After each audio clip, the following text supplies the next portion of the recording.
हैवानियत और दरिंदगी का इस कदर नंगा नाच इंसानियत को शर्मसार कर देने वाला अलमनाक वाक़या शायद इससे पहले आपने नहीं देखा होगा। कहा जाता है कि कदीम जमाने में जब बादशाहत थी तब घोड़े से बांधकर गुलामों को घसीटा जाता था।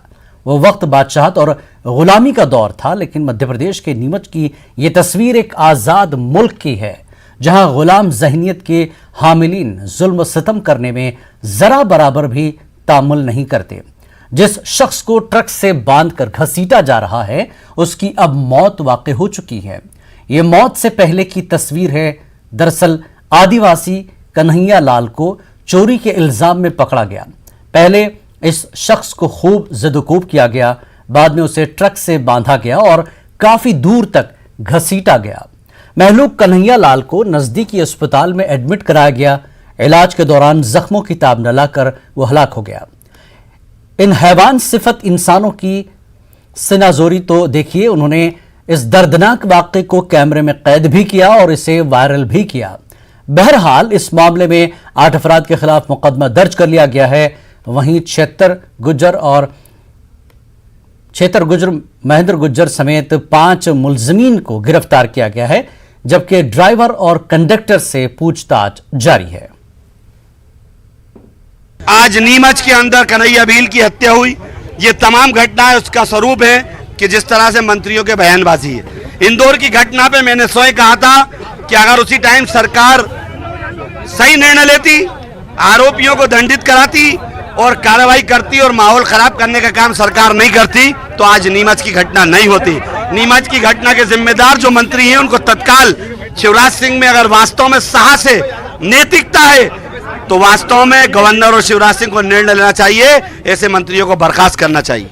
रोज गरीबों को और मजबूरों को जिस प्रकार से तालिबानी तरीके से प्रताड़ित करा जा रहा है और पूरे प्रदेश में यही स्थिति चल रही है, स्पष्ट भारतीय जनता पार्टी के कार्यकर्ता के नाते उसके जो हौसले बुलंद थे उसने इसकी हत्या करी है और इस पूरी सोच के खिलाफ कार्रवाई होना चाहिए। सीधी कार्रवाई होनी चाहिए और नहीं हुई तो पूरी ताकत के साथ सड़कों पर लड़ेंगे, क्योंकि जिस व्यक्ति ने, जिस सरपंच ने और जिस साथियों ने हत्या करी है वो भारतीय जनता पार्टी से संबंधित लोग हैं और इसी के कारण उस पर पोती की कोशिश करी जाएगी। पर कहीं ना कहीं जो तालिबानी तरीके से हत्या करी गई है, इस प्रकार की सोच के खिलाफ पूरी ताकत से लड़ेंगे और उस आदिवासी के जो लोगों के ऊपर अत्याचार कर रहे हैं, लगातार आदिवासियों पे, गरीबों पे, मजदूरों पे मध्य प्रदेश में अत्याचार कर रहे हैं, इसके खिलाफ कांग्रेस पार्टी पूरी ताकत से खड़ी। मैं समझता हूं कि ये तालिबानी राज्य मध्य प्रदेश के अंदर चल रहा है, जो कभी चूड़ी बेचने वाले को मारते हैं, कभी एक आदिवासी को मारते हैं और कभी 5 लोगों की हत्या नेमावर में हो जाती है। मैं समझता हूँ कि जो दरिंदगी मध्य प्रदेश में चल रही है, कानून व्यवस्था बिल्कुल ध्वस्त हो गई है और शिवराज सरकार की कानून व्यवस्था बनाने में फेल हो चुकी है। और ये उसका वीडियो है, जिस तरह से उसको मारा गया और ये घसीटा गया, ये वीडियो सामने आया है कि उसको एक गाड़ी से घसीटा जा रहा है। मैं समझता हूँ कि ये तो तालिबान में भी नहीं हो रहा है, ये मध्य प्रदेश में हो रहा है। एक के बाद एक इस तरह की घटनाएं हो रही हैं जिससे पूरी मानव जाति और मध्य प्रदेश की जो संस्कृति वो शर्मसार हो रही है। जिस प्रकार की घटना नीमच के अंदर जो हुई है ये बहुत दर्दनाक है। इस प्रकार के लोगों को किसी भी कीमत पर, चाहे कोई भी हो, देखिए अपराधी और इस प्रकार के कृत्य करने वाले लोगों को किसी भी कीमत पर नहीं छोड़ना चाहिए। सरकार ने तत्काल, वहां के प्रशासन ने उनके खिलाफ जिन लोगों ने किया है उनको दंड ही नहीं, उनको कड़ा दंड मिलेगा और मिलना चाहिए। इसको लेकर के प्रशासन ने भी तत्काल काम किया है। 5 लोगों की, मुझे लगता है जो शेष बच्चे होंगे जिन लोगों ने किया है उनकी गिरफ्तारी होगी।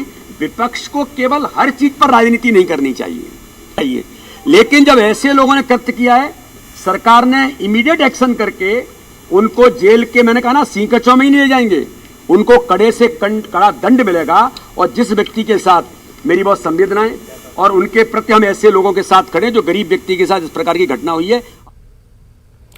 और बहुजन समाज पार्टी सरबराह मायावती ने भी इस मामले पर ट्वीट के जरिए अपने रद्दमल का इजहार किया है। उन्होंने कहा कि मध्य प्रदेश के नीमच जिले में आदिवासी तबके के श्री कन्हैया लाल की मामूली बात पर की गई पिटाई और फिर उसे गाड़ी में बांधकर घसीटने से हुई मौत दिल दहलाने वाली मॉब लिंचिंग का ये वाकया बहुत काबिल मजम्मत है। उन्होंने मुतालबा किया है कि सरकार कसूरवारों को सख्त सजा दे। बीएसपी ये मांग की है।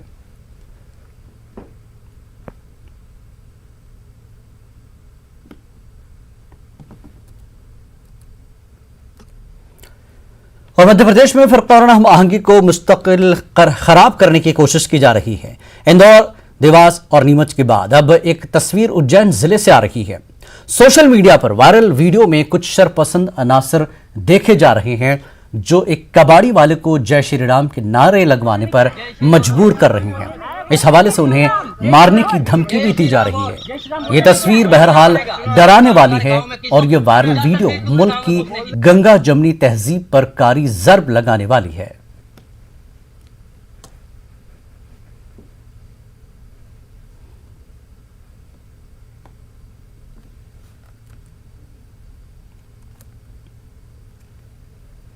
और मध्य प्रदेश के रीवा से भी ऐसी ही तस्वीर वायरल हो रही है। चोरी के इल्जाम में एक शख्स को लोगों ने कानून हाथ में लेते हुए बुरी तरह पीटा। इसके साथ इस तरह की दरिंदगी दिखाई गई कि बयान करना मुश्किल है। मध्य प्रदेश के वजीर आला रह चुके दिग्विजय सिंह और कमलनाथ ने भी इस मामले का वीडियो ट्वीट किया है और मौजूदा सरकार पर सवाल उठाए हैं।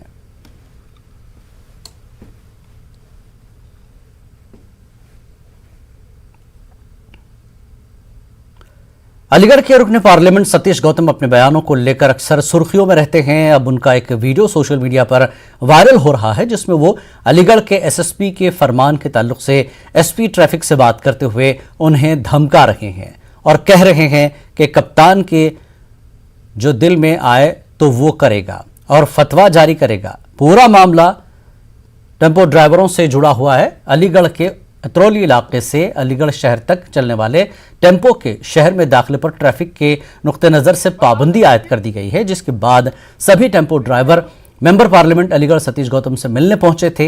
इस दौरान सतीश गौतम एसपी ट्रैफिक सतीश चंद्र से बात कर रहे थे और उन्हें धमकी दे रहे थे। कप्तान साहब को रात को कोई सपने में कुछ दिखाई दिया कि नेता हमसे बात होंगी नहीं होंगी? जो कप्तान में आई वो फतवा जारी कर देगा। कप्तान इस जिले का मालिक लग रहा है कि भाई जो उसके मन में आएगा कप्तान वो कर देगा। ये टेम्पू वाले यहाँ पर मेरे घर पे खड़े सारे के सारे। भाई आप हमसे बात करोगे नहीं करोगे? जनप्रतिनिधि से, यहाँ के विधायक से, यहाँ के सांसद से कोई भी निर्णय ले रहे हो तो आप बताओ सतीश जी। नहीं, ये क्यों आपने फतवा जारी कर दिया? एकदम कैसे कर दिया भाई आपने? आप हमें तो बताएंगे। बाहर हैं आप, जब तक टप्पू अंदर आएंगे, जब तक हमारी बैठक नहीं हो जाती कप्तान के साथ। आप अपने ट्रैफिक पुलिस से बोलिए, नहीं तो वो अच्छा नहीं रहेगा कि मुझे अंदर कराने पड़े सब। तो कितनी देर मुझे बता रहे हैं? किससे? हाँ, बात कर लीजिए, मुझे बताइए। और कानपुर में वीएचपी की तासीस पर आज प्रोग्राम का इनेकाद किया गया। इस प्रोग्राम में विश्व हिंदू परिषद के कौमी सतह के ओहदेदार शामिल हुए। इस मौके पर मीडिया से बात करते हुए वीएचपी के जिम्मेदारों ने अफगानिस्तान को लेकर भी बयान दिया। दुनिया में अगर इस्लाम के सच्चे मानने वाले कोई लोग हैं वो तालिबान हैं। वही कुरान मजीद को अक्षर से मान रहे हैं। पूरी दुनिया में बाकी लोग हैं वो फ्रॉड और मक्कार हैं, जिसमें भारत के 30 करोड़ मुसलमान भी हैं। ये इस्लाम की बात करते हैं, इस्लाम को मानते नहीं हैं। इस्लाम के हिसाब से वहाँ चल रहा है मामला। भारत को सिर्फ यही चिंता होनी चाहिए कि पाकिस्तान बैंकरप्ट हो चुका है इस वक्त। पाकिस्तान के पास आतंकी बनाने के लिए भी पैसा नहीं है। इन आतंकियों का वर्ल्ड पॉलिटिक्स में बड़े देशों से बार्गेन करके वो निगोशिएट करेगा। हरियाणा के करनाल में किसानों पर किए गए लाठीचार्ज के खिलाफ अमृतसर में एहतजाज किया जा रहा है। एहतजाज की कॉल संयुक्त किसान मोर्चा की जानिब से दी गई है। यह एहतजाज 12 बजे से 2 बजे तक जारी रहा। अमृतसर में किसानों ने चक्का जाम कर एहतजाज किया। किसानों का कहना है कि हरियाणा की खट्टर सरकार जनरल डायर की तरह मुजाहरा कर रही है। आज हम अमृतसर में प्रदर्शन कर रहे हैं। ये जो पढ़ारी पुल है वहाँ सारे किसान एकत्र हुए हैं। जो कल खट्टर सरकार ने हरियाणा में एक बहुत बड़ा जो किया है गलत काम, जैसे जो किसान शांतमय संघर्ष कर रहे हैं उनके ऊपर लाठी चार्ज किया। एक पास से खट्टर सरकार है, जो उनकी जो है अपना बीजेपी सरकार, वो जलियांवाले बाग में एक पासे कर रही है कि हम जलियांवाले बाग के शहीदों को श्रद्धांजलि दे रही है, और दूसरी तरफ यही सरकार के देख लो भी उत्थे बैठे किसानों के ऊपर लाठीचार्ज कर रहे, उनके सिर फोड़ दिए और बहुत बुरा तरह लाठीचार्ज किया। जो कि जनरल डायर ने किया वही काम है हरियाणा की सरकार ने किया। आज संयुक्त किसान मोर्चे की कॉल पर 12 से 2 बजे तक। और किसान लीडर राकेश टिकैत ने हिमाचल प्रदेश दौरे के दौरान शिमला में प्रेस कॉन्फ्रेंस की। बागबानी किसानों के नुकसान का जिम्मेदार उन्होंने मोदी सरकार को बताया। साथ ही उन्होंने कहा कि शिमला के किसान दिल्ली के किसान आंदोलन से जुड़े हुए हैं। अगर जरूरत पड़ी तो बड़े पैमाने पर हिमाचल प्रदेश में भी किसान आंदोलन किया जाएगा। वाज़ेह है कि दिल्ली में जारी किसान आंदोलन को 9 माह से ज्यादा का वक्त हो गया है। यहाँ के सेब के किसानों का हुआ कि 16 रुपया किलो एकदम से मार्केट को डाउन करा गया। हम पूर्ण रूप से इसका विरोध हम करेंगे, इस पे आंदोलन करेंगे। और जो दिल्ली में आंदोलन चल रहा है उस आंदोलन से हिमाचल के किसान भी उस आंदोलन से जुड़े हुए हैं।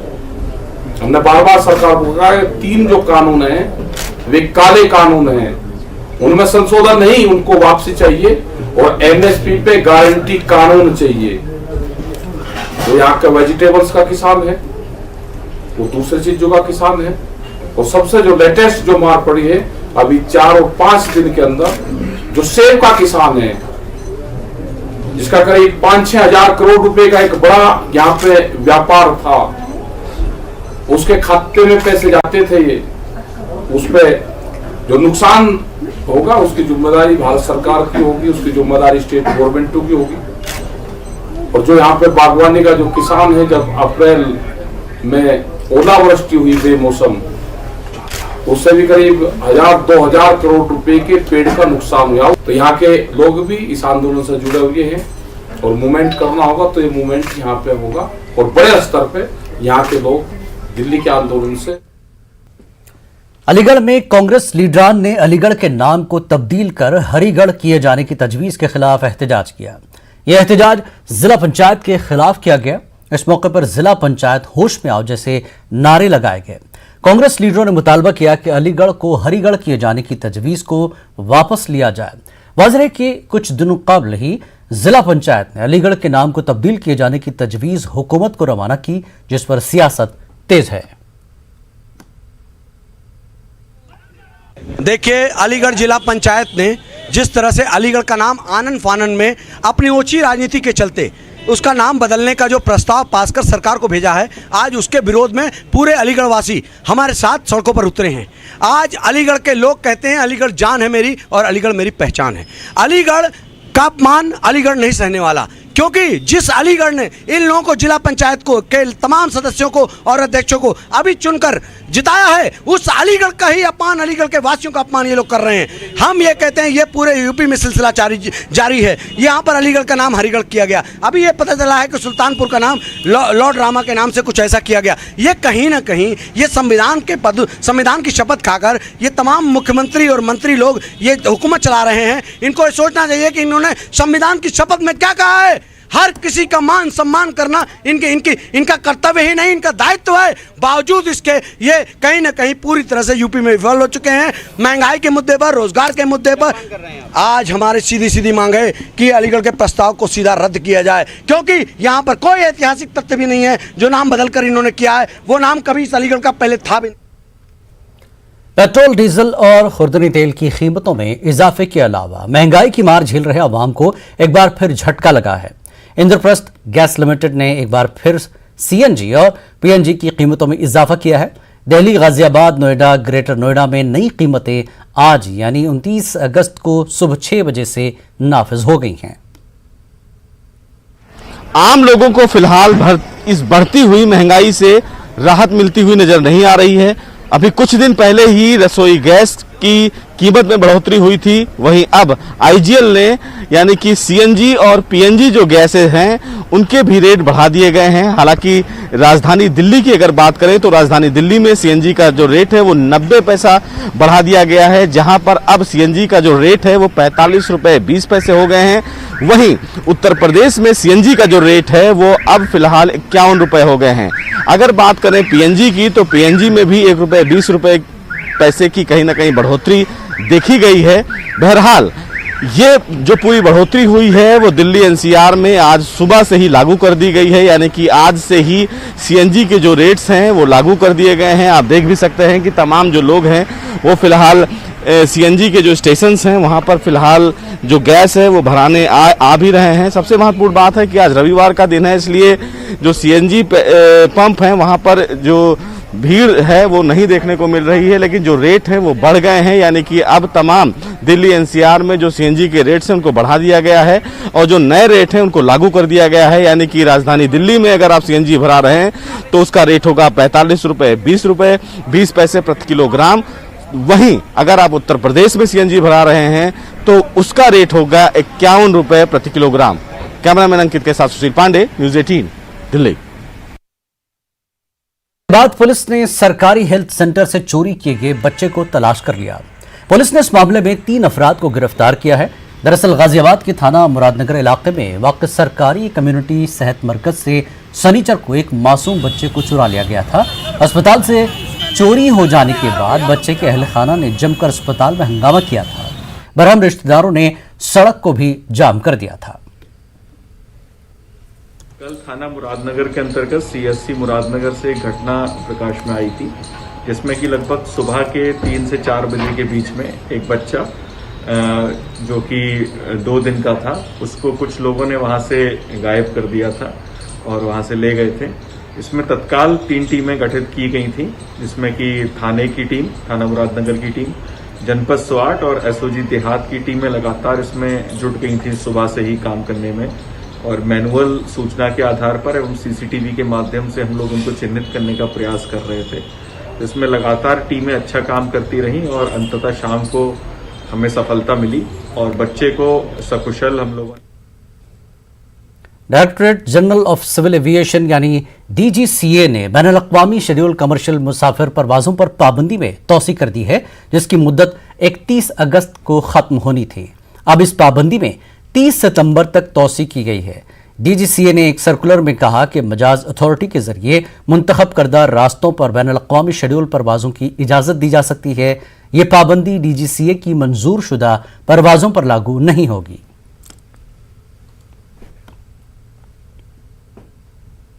हिंदुस्तान की भावना पटेल ने टोक्यो पैरालंपिक्स में तारीख रकम की है। भावना ने चांदी का तमगा हिंदुस्तान की झोली में डाल दिया है और इसके साथ ही इस तमगे का जश्न पूरे मुल्क के साथ गुजरात की महसाना में भी हो रहा है।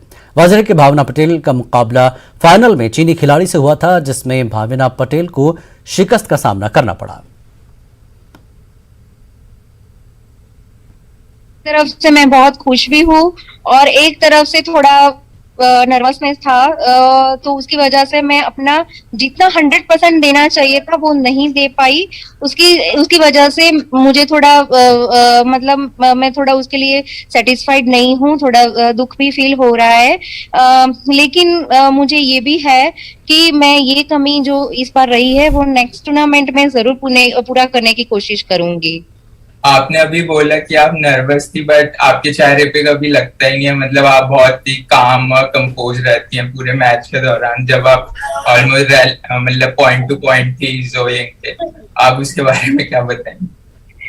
बिल्कुल, मैं अपने माइंड को वैसे कंट्रोल तो कर लेती हूँ, कोई ऐसा बड़ी बात नहीं है, लेकिन ये मेरे लिए फर्स्ट एक्सपीरियंस था कि किसी मतलब इतने मतलब हमेशा से ये चाइना के लिए और ये मतलब बहुत अच्छा ये लड़की खेली है। जहां पर भी बॉल देती थी तो वो सारे बॉल को हिट करती थी।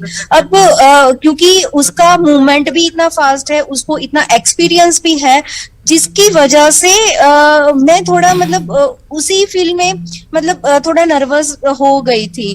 तो लेकिन मैंने पीएम ने मन की बात के एपिसोड की शुरुआत टोक्यो ओलंपिक्स में मर्द ख्वातीन की हॉकी टीम की शानदार कामयाबी से की। मेजर ध्यानचंद को याद किया और कहा कि 41 साल बाद हिंदुस्तान ने हॉकी की दुनिया में शानदार कारनामा अंजाम दिया। उन्होंने कहा कि आज के नौजवान स्टार्टअप की शुरुआत करने की जानिब मुतवज्जह हो रहे हैं, साथ ही खिलौनों को बनाने की जानिब भी हिंदुस्तानी नौजवान मुतवज्जह हो रहे हैं। वहीं वज़ीर-ए-आज़म ने कहा कि कोरोना के दौर में भी स्वच्छता यानी साफ सफाई का खास ख्याल रखना है।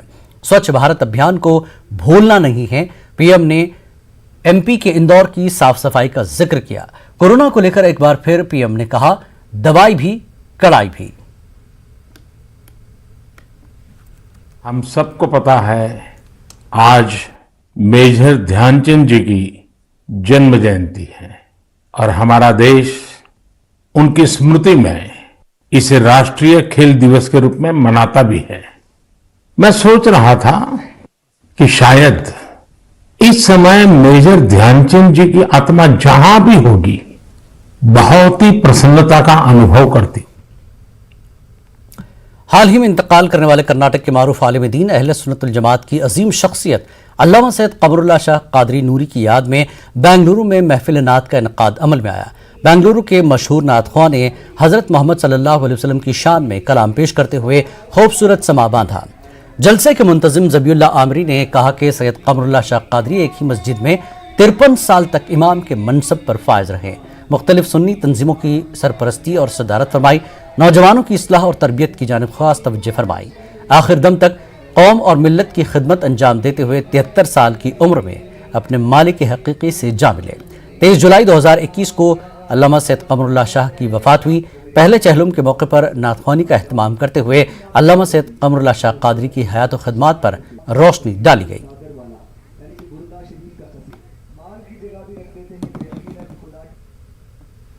लगभग 45 साल से मैं देख रहा हूँ हजरत की खिदमत। एक ही मस्जिद नाल बनवाड़ी में हजरत क़िबला ने 53 साल अपनी ज़िंदगी का पूरा पौना हिस्सा जो है आपने एक ही मस्जिद में उन्होंने गुजारा है। और शहर गुलिस्तान में बेंगलुरु की एक और अजीम मस्जिद जो है मस्जिद रहीमिया जो मैसूर रोड खबरस्तान जिसे कहते हैं, वहाँ पर हजरत वाला ने 25 साल खिताबत जो है अंजाम दी है। सूफी बासफ़ा सैयद कमरुल्लाह शाह साहब कादरी जो है ये अक़ायद अहले सुन्नत पर और नौजवानों की इस्लाह के ताल्लुक़ से बहुत ज़्यादा फ़िक्रमंद होते। जब भी कोरोना वबा के दौरान बाहमी इमदाद और इन्हिसार का जज्बा मुस्तहकम हुआ है। मुल्क इस वबा से मुत्तहिद होकर मुकाबला कर रहा है। टीकाकारी के ऐलान के बाद हम बेहतर ताउन करें जिससे हम कोरोना को मात देने की जानिब कदम बढ़ा सकें। नेटवर्क 18 इस मुहिम में हर कदम पर आपके साथ रहेगा। जब तक सभी महफूज नहीं तब तक कोई महफूज नहीं होगा। इसी सोच की बुनियाद पर हमारी मुहिम संजीवनी का मकसद ये यकीनी बनाना है कि वैक्सीन पाना सभी हिंदुस्तानियों का हक है।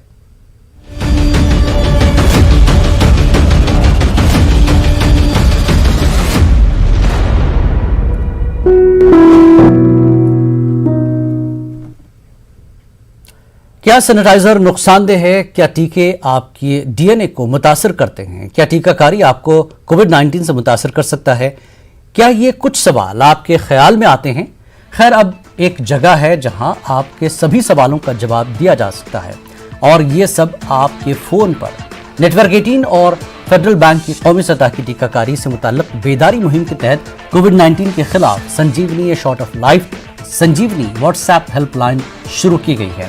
आपको बस 7977773753 नंबर पर व्हाट्सएप करना है और आपको उसी वक्त आपके सवालों का जवाब मिल जाएगा। जानकारी जैसे जांच और क्रॉस चेक किया गया है तो आगे बढ़ें। कोविड-19 पर अपने सवालों को व्हाट्सएप करें और अपनी ज़रूरत की सभी जानकारी हासिल करें। नंबर है 7977773753।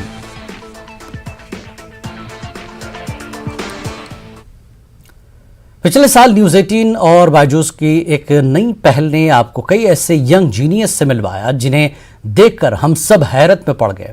इमरान की भले ही छोटी उम्र हो पर जब न्यूज़ 18 के स्टेज पर उन्होंने अपने बड़े काम दिखाए तो पूरा मुल्क उन्हें देखता रह गया। कोई मैथ्स तो कोई म्यूजिक, कोई स्पोर्ट्स तो कोई आर्ट्स, सब के सब निकले अपने फील्ड के जीनियस।